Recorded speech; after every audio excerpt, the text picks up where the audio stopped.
Aktivitas penumpang di Bandara Sultan Saifuddin Jambi meningkat pada libur Idul Adha.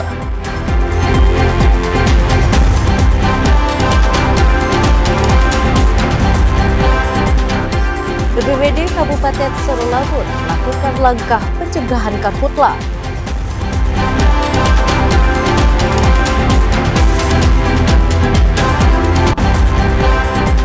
Wakil Ketua 2 DPRD Provinsi Jambi minta penyelenggara menjaga transparansi SPMB 2025.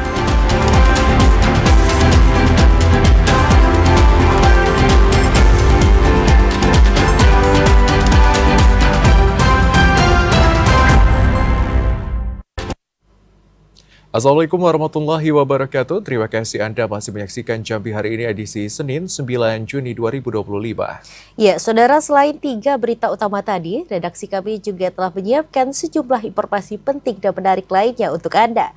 Bersama saya Malika Hijriati Dewi. Dan saya Hazar Akbar, kita simak Jambi hari ini selengkapnya.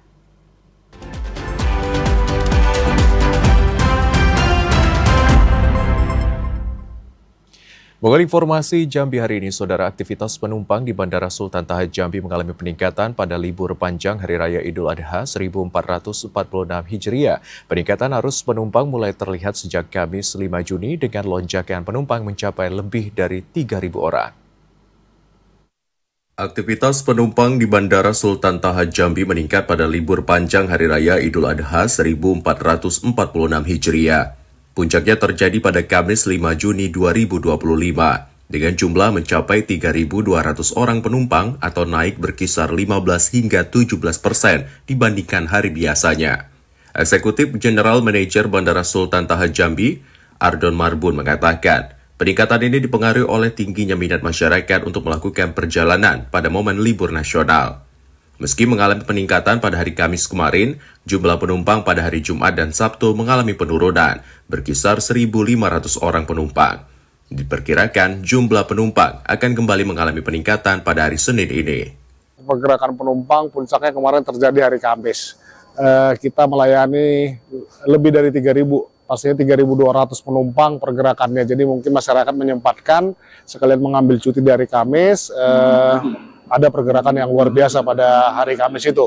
Sementara untuk hari Jumat, hari Sabtu, malah tidak ada tanda-tanda kenaikan, malah turun dari hari-hari biasa seperti kemarin. Hari Sabtu itu hanya sekitar 1.400-an penumpang kita layani. Pihak bandara juga mengimbau seluruh penumpang yang akan bepergian agar datang lebih awal dan mematuhi peraturan sebelum pemberangkatan.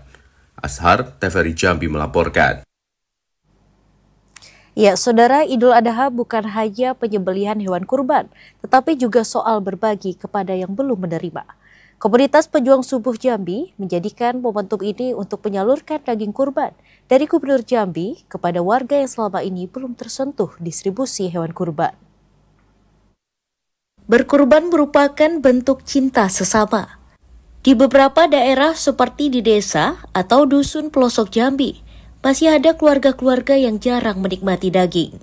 Pada saat Hari Raya Kurban tiba, daging yang dibagikan menjadi penghapus sekat antara yang mampu dan yang kekurangan. Disinilah kurban menjadi jembatan sosial yang mempererat persaudaraan. Lebih dari itu, berkurban adalah ajakan untuk meninggalkan ego dan kerakusan pribadi. Komunitas Pejuang Subuh Jambi memotong 2 sapi dan 1 kambing di kawasan perumahan Bagan Pete, Puri Basurai 5, Kota Jambi. Daging hasil penyembelihan tersebut kemudian dibagikan kepada masyarakat yang membutuhkan, yakni warga di Desa Jambi Tulo, Kabupaten Muaro Jambi, yang selama ini belum mendapatkan akses daging kurban secara merata. Sebanyak 170 kupon daging dibagikan secara langsung kepada penerima manfaat. Ketua Komunitas Pejuang Subuh Jambi, Apriando mengatakan, pembagian daging kurban ini merupakan bagian dari misi sosial dan dakwah komunitas yang telah berjalan sejak 5 tahun terakhir. Apriando mengucapkan terima kasih kepada Gubernur Jambi Al-Haris atas dukungan dan kepercayaan yang diberikan kepada komunitas Pejuang Subuh dalam menyalurkan hewan kurban. Pada Idul Adha 1446 Hijriah tahun 2025, kami mendapatkan 1 ekor sapi dari Bapak Gubernur Jambi. Kami memotong di Bagan Pete, Kurimosoroy 5, RT 03, Lorong Melati, Kecamatan Alam Barajo, Kota Jambi. Dan insya Allah akan kami distribusikan kepada masyarakat di Desa Jambi Tulo, Moro Jambi. Apriando berharap kegiatan kurban tahun ini juga menjadi pengingat bahwa makna kurban bukan hanya sekadar ibadah, tetapi juga tentang kepedulian sosial, pemerataan, kesejahteraan, dan membangun solidaritas antar umat. Mardon Judaidi, TVRI Jambi melaporkan. Ya, saudara, antisipasi karhutla, perusahaan di Kabupaten Tanjung Jabung Timur wajib memiliki embung maupun kanal. Informasi selengkapnya akan kami sajikan usai jeda pariwara. Tetaplah bersama Jambi hari ini.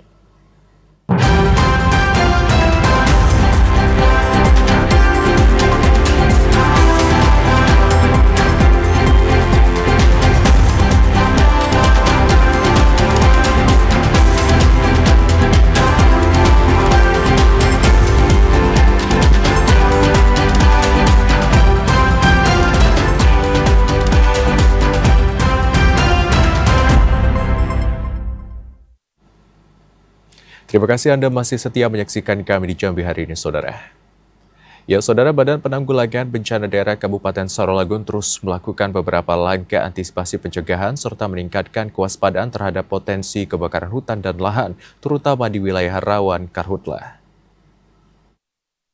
Memasuki musim kemarau, Badan Penanggulangan Bencana Daerah terus mengingatkan masyarakat agar selalu meningkatkan kewaspadaan terhadap potensi kebakaran hutan dan lahan. BPBD optimis tahun 2025 ini, kebakaran hutan dan lahan bisa dicegah dengan maksimal. Kondisi ini tidak terlepas dari kerjasama dan koordinasi dari semua pihak terkait.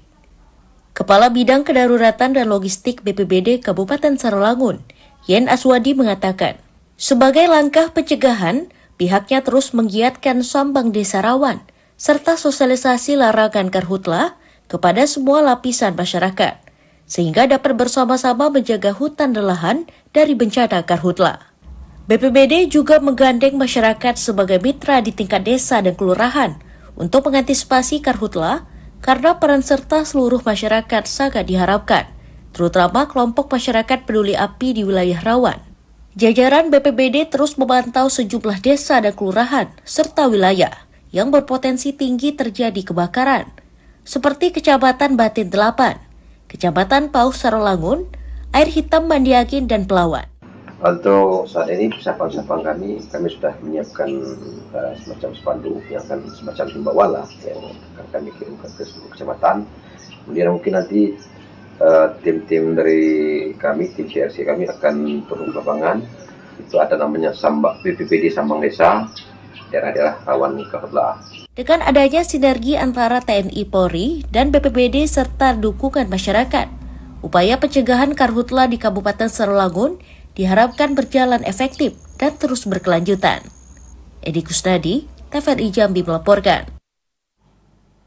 Sementara itu, saudara, berbagai upaya dilakukan pemerintah Kabupaten Tanjung Jabung Timur untuk menghadapi bencana karhutla tahun 2025. Perusahaan diminta tetap memperhatikan ketinggian air maupun embung. Musim kemarau diprediksi akan berlangsung hingga September mendatang. Ini dipengaruhi adanya penurunan intensitas hujan di wilayah Indonesia. Kondisi tersebut membuat pemerintah bergerak cepat dalam mengantisipasi potensi kebakaran hutan dan lahan di tahun 2025. Pemerintah Kabupaten Tanjung Jabung Timur merespons cepat upaya untuk meminimalisasi kebakaran hutan dan lahan dengan menaikkan status siaga kebakaran hutan dan lahan yang dimulai dari 1 Juni hingga 30 September 2025. Kepala Pelaksana BPBD Kabupaten Tanjung Jabung Timur, Helmi Agustinius mengatakan, dalam rangka peningkatan kewaspadaan terhadap potensi karhutla, ada 3 sasaran yang ingin diingatkan, yakni perusahaan, masyarakat peladang, dan masyarakat umum. Masyarakat umum dapat menjadi penyebab karhutla dengan melakukan pembakaran sampah yang tidak dikontrol hingga membuang puntung rokok sembarangan di lokasi mudah terbakar bisa saja menjadi penyebab karhutla. BPBD Kabupaten Tanjung Jabung Timur juga sudah mengingatkan perusahaan perkebunan untuk memiliki personel dan alat untuk mengantisipasi karhutla. Perusahaan-perusahaan yang ada di Kabupaten Tanjung Jabung Timur wajib memiliki embung maupun kanal, sehingga jika terjadi kebakaran dapat langsung ditangani dan tidak kesulitan mencari sumber air. Perusahaan sudah kami bersama dengan tim terpadu, yaitu TLH, Dinas LH, terus Dinas Perkebunan, BPBD dan Pol PP. Itu setiap 2 bulan sekali kami melaksanakan pengecekan, apalagi kalau musim kemarau itu sudah intensitas mungkin sebulan sekali mereka melaporkan kondisi embung, kondisi peralatan dan sapras mereka, termasuk juga petugas-petugas. Dan kami juga sepakat mereka juga ikut tergabung dalam nantinya ketika naikkan status melaksanakan patroli gabungan bersama perusahaan-perusahaan. Saat ini personel yang dibantu masyarakat peduli api dan Menggala Agni juga telah melakukan patroli rutin di tiap daerah yang rawan terjadi karhutla. Kliva, TVRI Jambi melaporkan. Memasuki peralihan musim penghujan ke musim kemarau, BMKG Provinsi Jambi memprediksi Provinsi Jambi masih akan dilanda hujan dalam 1 pekan ke depan. Badan Meteorologi, Klimatologi, dan Geofisika memprediksi 1 pekan ke depan, kabupaten kota masih berpotensi hujan dengan intensitas ringan hingga sedang. Hujan ini diprediksi masih akan terjadi di sejumlah kabupaten kota di Provinsi Jambi. Petugas Perakiraan Cuaca BMKG Jambi, Lukita Teresia mengatakan, saat ini Provinsi Jambi tengah memasuki peralihan dari musim penghujan ke musim kemarau. Meski intensitas curah hujan mulai menurun, namun sejumlah kabupaten kota masih berpotensi akan dilanda hujan. Adanya konvergensi massa udara yang melintasi Provinsi Jambi mengakibatkan potensi timbulnya awan penghujan di Provinsi Jambi. Pekan ke depan di wilayah Provinsi Jambi sebenarnya relatif ke cerah berawan hingga berawan, tetapi masih ada potensi curah hujan dengan intensitas ringan hingga sedang, tetapi tidak merata di Provinsi Jambi, hanya di beberapa bagian-bagian saja. Masyarakat diimbau agar selalu waspada terhadap potensi yang dapat ditimbulkan akibat curah hujan, seperti petir dan angin kencang, banjir dan juga longsor. Asyar, TVRI Jambi melaporkan. Ya, Saudara, Wakil Ketua 2 DPRD Provinsi Jambi, Samsul Ridwan, menyoroti pelaksanaan sistem penerimaan murid baru atau SPMB yang akan dimulai pada 10 Juni 2025 mendatang. Samsul meminta pihak penyelenggara agar menjaga transparansi dalam pelaksanaan SPMB. Sistem penerimaan murid baru SPMB akan segera dilaksanakan pada 10 Juni mendatang. Hal ini pun disoroti pihak DPRD Provinsi Jambi karena maraknya isu titipan siswa oleh para orang tua di sejumlah sekolah favorit atau unggulan. Wakil Ketua 2 DPRD Provinsi Jambi, Samsul Ridwan, meminta pihak penyelenggara agar menjaga transparansi dalam pelaksanaan SPMB nantinya. Samsul Ridwan mengatakan penerimaan siswa harus benar-benar berorientasi pada kualitas dan potensi anak, bukan berdasarkan relasi atau pengaruh orang tua. Untuk itu, DPRD Provinsi Jambi tentu akan mengawasi proses ini dengan ketat. Kalau bicara mencari, itu kan outputnya pasti mencari anak-anak yang berprestasi dengan baik, masuk sekolah-sekolah yang betul-betul jadi harapan dari semua pihak. Termasuk orang tua pengen naruhkan anaknya, nitipkan anaknya pada sekolah-sekolah yang unggulan kalau bahasanya, tapi kita kan tidak bicara unggulan, sekolah-sekolah terbaik. Kita minta sama sekolah-sekolah yang kemarin favorit lah, dianggap favorit, jadi minat dari semua orang tua untuk nitipkan anaknya pada Diknas khususnya supaya fair. Samsul juga meminta Dinas Pendidikan Provinsi Jambi dan pihak sekolah untuk bersikap adil dalam proses seleksi sehingga tidak menimbulkan polemik di tengah masyarakat, serta mendorong pemerataan mutu pendidikan di seluruh sekolah agar tidak lagi terjadi kesenjangan antara sekolah favorit dan non-favorit. Hal tersebut juga upaya untuk mengurangi potensi kekurangan ruang belajar di satu sekolah. Yogi Ramadhani, TVRI Jambi melaporkan. Sementara itu, Saudara, jelang pelaksanaan sistem penerimaan murid baru atau SPMB 2025, Kadis Pendidikan Bungo ingatkan pihak sekolah dilarang melakukan pungutan yang memberatkan orang tua murid serta tidak melebihi kuota siswa. Pemerintah Kabupaten Bungo melalui Dinas Pendidikan dan Kebudayaan menegaskan komitmennya untuk menciptakan proses sistem penerimaan murid baru SPMB 2025 yang bersih dan transparan, tanpa pungutan lainnya yang dapat memberatkan wali murid. Kepala Dinas Pendidikan dan Kebudayaan Kabupaten Bungo, Endi, mengatakan, saat penerimaan murid baru, Diknas juga sudah mengingatkan pihak sekolah agar tidak melebihi kuota murid yang telah ditetapkan, baik tingkat SD maupun SMP. Seluruh jajaran pendidikan diminta meningkatkan pengawasan internal dan menindak tegas oknum yang menyalahgunakan wewenang. Dinas Pendidikan Bungo tidak ingin mendengar adanya anak-anak yang tidak sekolah dan susah untuk masuk sekolah pada usia wajib belajar. Kami sudah mensosialisasikan kepada seluruh dari pengawas, kepala sekolah SD dan SMP untuk solusi penerimaan mahasiswa baru. Dengan catatan pertama sekali dalam penerimaan mahasiswa baru ini tidak perkenankan adanya pungli. Jauh ini jadi kita menerima sesuai aturan yang ada. Apapun bentuknya, termasuk masalah ijazah, jangan ada pungli juga. Pemerintah Kabupaten Bungo menegaskan, tidak ada lagi pihak sekolah baik negeri maupun swasta yang melakukan perpisahan dan hal lainnya secara berlebihan dan memberatkan orang tua murid. Seluruh pihak harus menjaga marwah pendidikan di Kabupaten Bungo agar tetap bersih, adil, dan inklusif. Pendaftaran untuk SD terdapat 3 jalur, yakni jalur domisili, afirmasi, dan jalur mutasi. Sedangkan untuk tingkat SMP terdapat 4 jalur, yakni jalur domisili, jalur afirmasi, jalur mutasi, dan jalur prestasi. Mukriandi, TVRI Jambi melaporkan. Ya, saudara, menjadi program strategis untuk mendorong kemandirian ekonomi masyarakat. 99% dari 1.585 desa dan kelurahan di wilayah Provinsi Jambi sudah melaksanakan Musdesus untuk membentuk Koperasi Merah Putih. Pemerintah desa memiliki peran penting dalam mendorong pembangunan ekonomi berbasis kerakyatan. Salah satu upaya nyata untuk mewujudkan hal tersebut adalah melalui pembentukan Koperasi Merah Putih sesuai instruksi Presiden nomor 9 tahun 2025 tentang penguatan koperasi di pedesaan. Kepala Dinas Koperasi dan Usaha Kecil Menengah Provinsi Jambi, Sardaini, mengatakan, 99% dari 1.585 desa dan kelurahan di wilayah Provinsi Jambi sudah melaksanakan musyawarah desa khusus atau Musdesus untuk membentuk Koperasi Merah Putih. Hanya beberapa desa di Kabupaten Kerinci dan Merangin yang belum melakukan Musdesus sebagai landasan awal pembentukan Koperasi Merah Putih. Sejumlah desa di 2 daerah tersebut ditargetkan bisa segera menyelesaikan pelaksanaan Musdesus untuk membentuk Koperasi Merah Putih sehingga progres Musdesus di Provinsi Jambi mencapai angka 100%.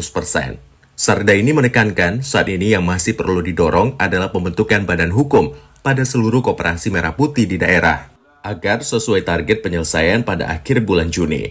Banyaknya proses verifikasi data maupun persyaratan yang dibutuhkan menyebabkan rendahnya presentasi penyelesaian badan hukum pada Koperasi Merah Putih yang telah menyelesaikan Musdesus. Sudah di atas 99%. Cuma pada saat ini yang harus kita kejar adalah badan hukum. Badan hukum ini yang masih kecil.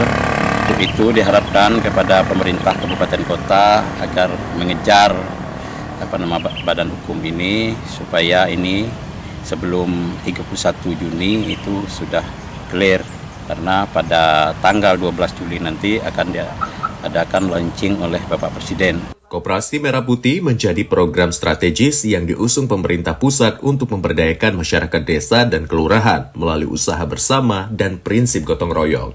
Randy Arta, TVRI Jambi melaporkan. 25 hewan dikurbankan dalam pelaksanaan kurban di UIN STS Jambi. Ya, informasi selengkapnya akan kami hadirkan usai jeda sesaat lagi dalam segmen advertorial. Tetaplah bersama kami.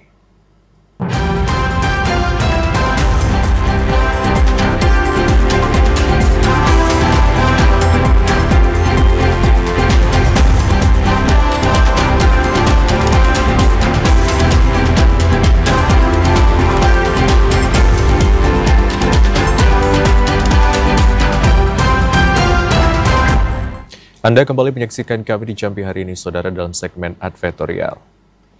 Ya, Saudara, merayakan Hari Raya Idul Adha, UIN STS Jambi turut melaksanakan penyembelihan hewan kurban. Ada 25 ekor hewan kurban yang disembelih dan dagingnya didistribusikan kepada warga sekitar lingkungan UIN STS Jambi, tenaga honorer, serta mahasiswa internasional. Pada momentum Hari Raya Idul Adha 1446 Hijriah atau Hari Raya Kurban, Universitas Islam Negeri Sultan Taha Saifuddin Jambi menyembelih 25 ekor hewan kurban, yakni 20 ekor sapi dan 5 ekor kambing. Suasana hangat penuh kebersamaan dirasakan pada pelaksanaan penyembelihan hewan kurban yang berlangsung hari Minggu di halaman Masjid As-Sahabah, Kampus Simpang Sungai Duren. Para pejabat bersama Sivitas Akademika mengikuti proses penyembelihan hewan kurban yang disembelihkan langsung oleh dosen UIN yang juga merupakan anggota Juleha. Sebelum prosesi penyembelihan diisi dengan penyerahan secara simbolis hewan kurban dari pihak BSI kepada Rektor UIN STS Jambi. Rektor UIN STS Jambi Profesor Kasful Anwar mengapresiasi seluruh pihak yang telah mendukung pelaksanaan kurban. Hewan kurban tahun ini selain dari Sivitas kampus, juga dari mitra yang berpartisipasi, di antaranya Bank Syariah Indonesia, Bank Jambi Syariah, Gasdet, dan Taspen Mandiri. Hari Raya Idul Adha merupakan hari yang istimewa karena bisa meneladani yang telah dilakukan oleh Nabi Ibrahim. Momentum ini juga tidak hanya sebagai ibadah, namun juga bentuk kepedulian sosial dan berbagi, serta pengabdian kepada masyarakat, serta mampu mempererat hubungan antar sesama.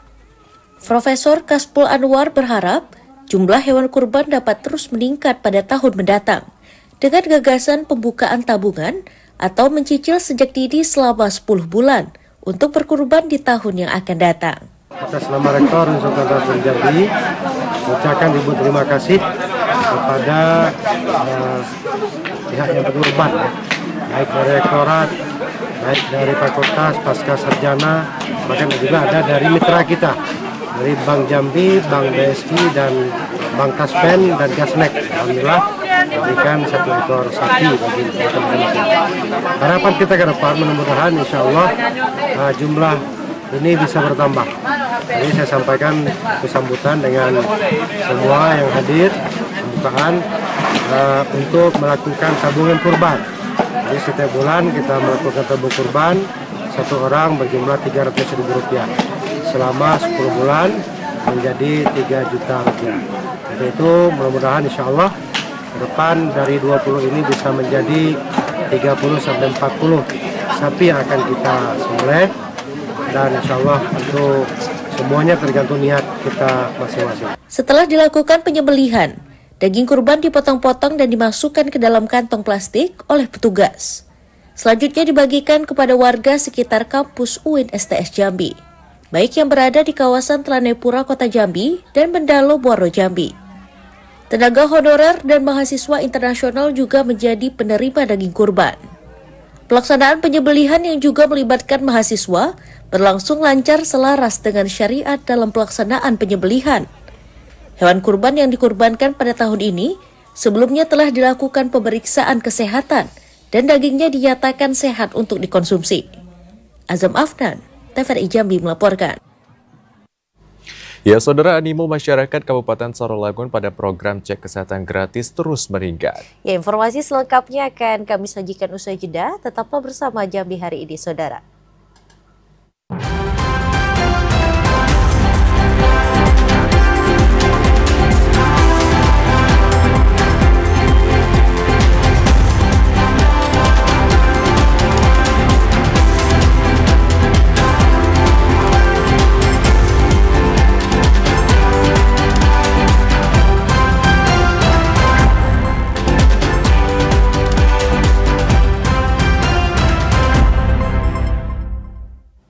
Ya, terima kasih Saudara, Anda masih menyaksikan Jambi hari ini.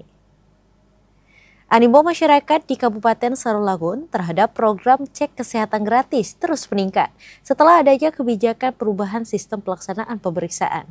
Kini, cek kesehatan gratis tidak hanya bagi warga yang berulang tahun. Dinas Kesehatan Kabupaten Sarawangun terus mendorong dan berupaya meningkatkan kesadaran masyarakat terkait partisipasi dan deteksi dini penyakit melalui program cek kesehatan gratis dan cek kesehatan gratis ulang tahun.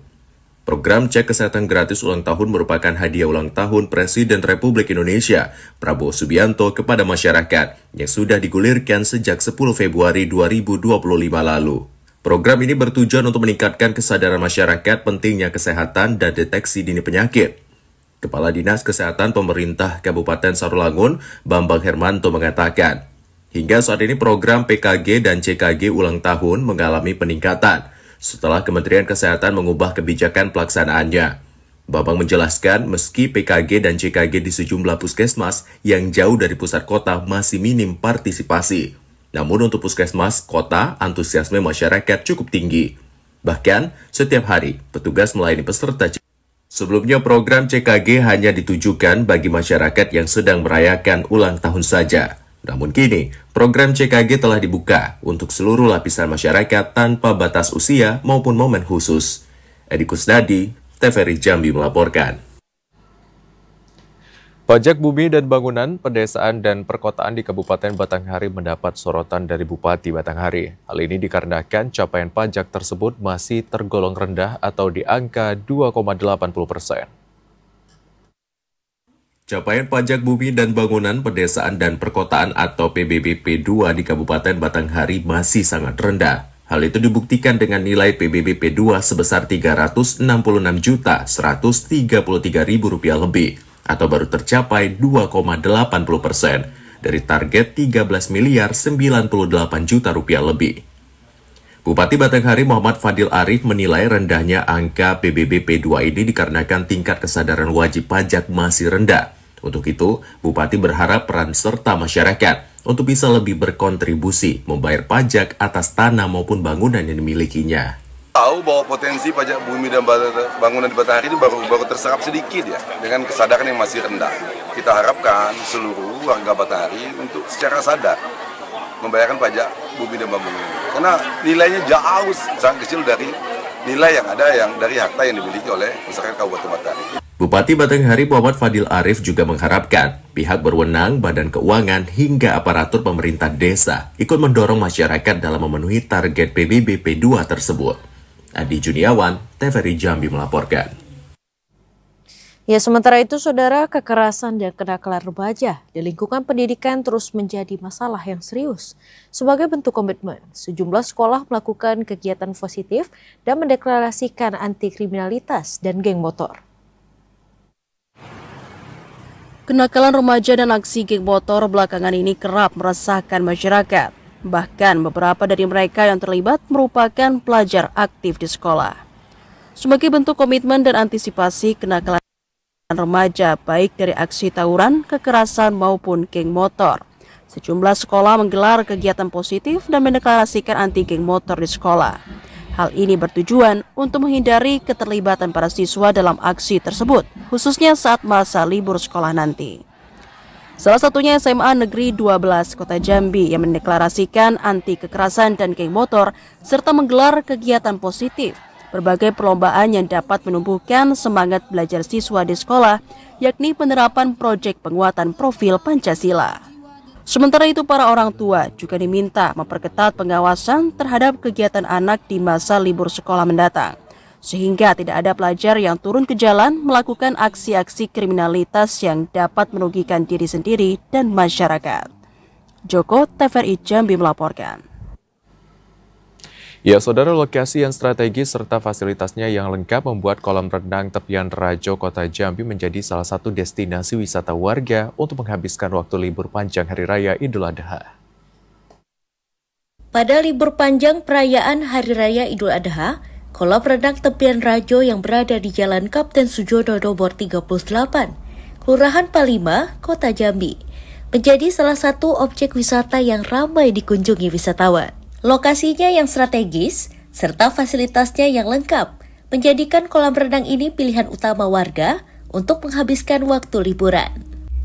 Tak hanya anak-anak, para orang tua pun dapat menikmati suasana sejuk dan menyenangkan di sekitar kolam. Beberapa fasilitas dapat dinikmati masyarakat saat mengunjungi wisata air ini, mulai dari kolam untuk anak-anak hingga dewasa, serta arena bersantai yang sangat nyaman. Ya, ini alhamdulillah untuk mengisi liburan kita bersama anak-anak dan keluarga ini berenang bersama yang murah meriah. Ini sama siapa kesini? Seluruh keluarga. Jadi bawa anak-anak karena ini kan libur panjang ya. Dan besok kan sudah mulai masuk aktivitas lagi, anak-anak mulai ujian. Jadi ya untuk menyenangkan hati sekaligus ya refreshing lah untuk anak-anak. Idul Adha ini ada peningkatan di kolam renang? Untuk libur standar, nggak ada peningkatan karena kita buka kan tutup 2 hari, lebaran pertama, kedua tutup, baru lebaran ketiga baru buka kembali. Jadi untuk pengunjung standar. Kalau pengunjung kemarin sekitar 1.500-an mah. Dengan harga tiket yang terjangkau dan lokasi di tengah kota, kolam renang ini menjadi alternatif wisata keluarga di tengah kota Jambi. Asyhar, TVRI Jambi melaporkan. Libur panjang merayakan Hari Idul Adha 1446 Hijriah juga dimanfaatkan masyarakat Jambi untuk berlibur bersama keluarga. Salah satu objek wisata pilihan masyarakat adalah Kebun Binatang Taman Rimba Jambi. Sebagai wisata edukasi, Kebun Binatang Taman Rimba selalu ramai dikunjungi saat liburan. Informasi selengkapnya akan disampaikan reporter TVRI Jambi Chandrika Divani. Ya, Chandrika, silakan dengan laporan Anda. Ya, selamat sore saudara. Memang libur panjang akhir pekan yang bersamaan dengan cuti bersama Idul Adha tahun 2025 ini tentunya menjadi momentum yang sangat ditunggu-tunggu oleh setiap orang. Tidak hanya oleh para umat muslim saja, namun juga bagi seluruh masyarakat di Provinsi Jambi, di mana memang masyarakat banyak yang memanfaatkan libur kali ini untuk berwisata ke Kebun Binatang Taman Rimba Jambi.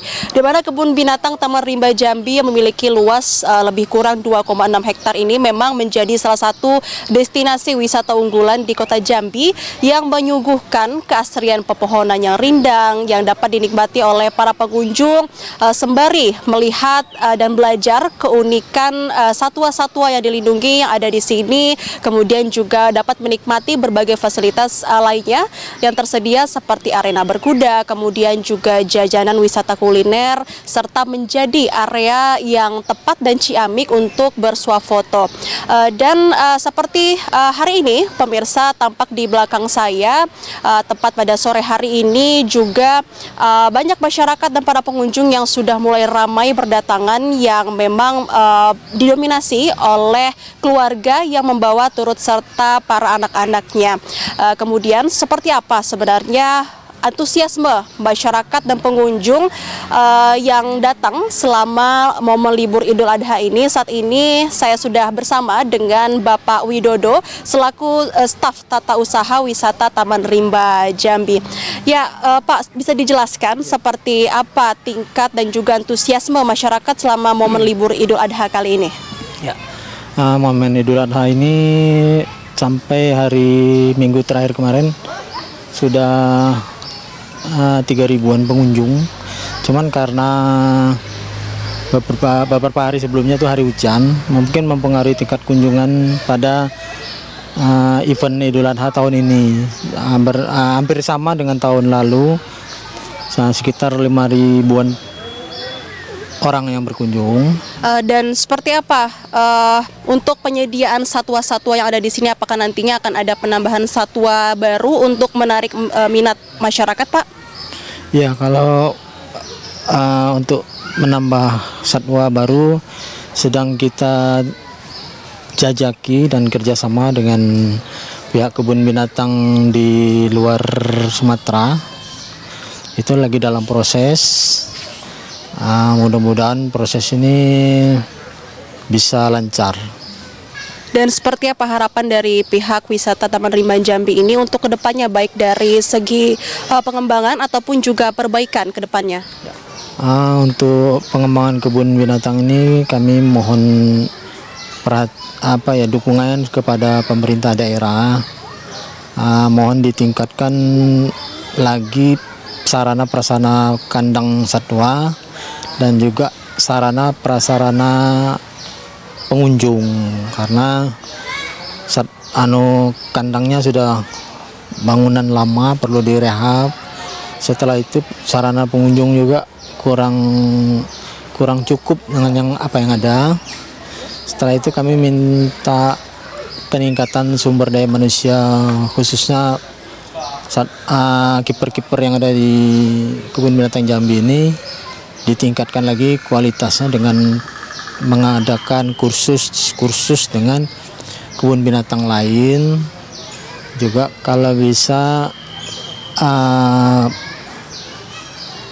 ketersediaan tenaga, khususnya tenaga administrasi di UPTD Kebun Binatang ini masih kurang dari ABK atau analisa beban kerja yang telah ditetapkan, itu baru tersedia sekitar 20%. Jadi kami sangat kewalahan kalau dalam hal pelaksanaan administrasi kebun binatang.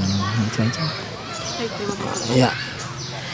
Ya, pemirsa, memang di momen libur Idul Adha kali ini memang menjadi salah satu yang ditunggu-tunggu oleh masyarakat, di mana memang sebanyak sekitar 3.000 pengunjung telah berdatangan sampai dengan hari ini, tepatnya tanggal 9 Juni yang menjadi akhir dari libur Idul Adha tahun 2025 ini. Dan memang yang menjadi perhatian juga dari pihak Taman Rimba Jambi adalah terkait peningkatan sarana prasarana dan juga pengembangan sumber daya manusia yang diharapkan dapat menjadi peningkatan di kemudian hari, serta diimbau nantinya ke depan para pengunjung ataupun juga wisatawan baik lokal maupun mancanegara agar tetap senantiasa menjaga kebersihan dan juga menjaga keselamatan baik diri sendiri dan juga bagi anak-anak yang berdatangan. Demikian laporan yang dapat kami sampaikan, kembali ke studio. Ya, terima kasih Chandrika Tripadi atas laporan Anda. Selamat sore dan selamat bertugas kembali. Beralih ke sorotan lainnya, Saudara. Gelapai merupakan cemilan khas Kabupaten Merangin yang mirip dengan dodol. Cemilan tradisional ini sangat cocok untuk menjadi oleh-oleh dan mudah ditemukan di Desa Sungai Nilau, Kecamatan Sungai Manau. Di pinggir Jalan Bangkok Kerinci, Desa Sungai Nilau, Kecamatan Sungai Manau, Kabupaten Merangin, tampak beberapa kios yang menjajakan gelapai, yakni cemilan khas Merangin. Makanan tradisional ini dikemas dengan anyaman daun pandan berwarna-warni. Bahan utama pembuatan gelamai adalah beras ketan, kelapa, gula merah, dan gula pasir.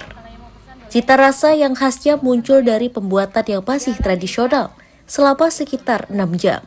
Salah seorang pedagang, Salabiah, mengatakan sudah menjual gelapai sejak tahun 2002. Salabiah mewarisi resep makanan tradisional ini secara turun-temurun dari orang tuanya.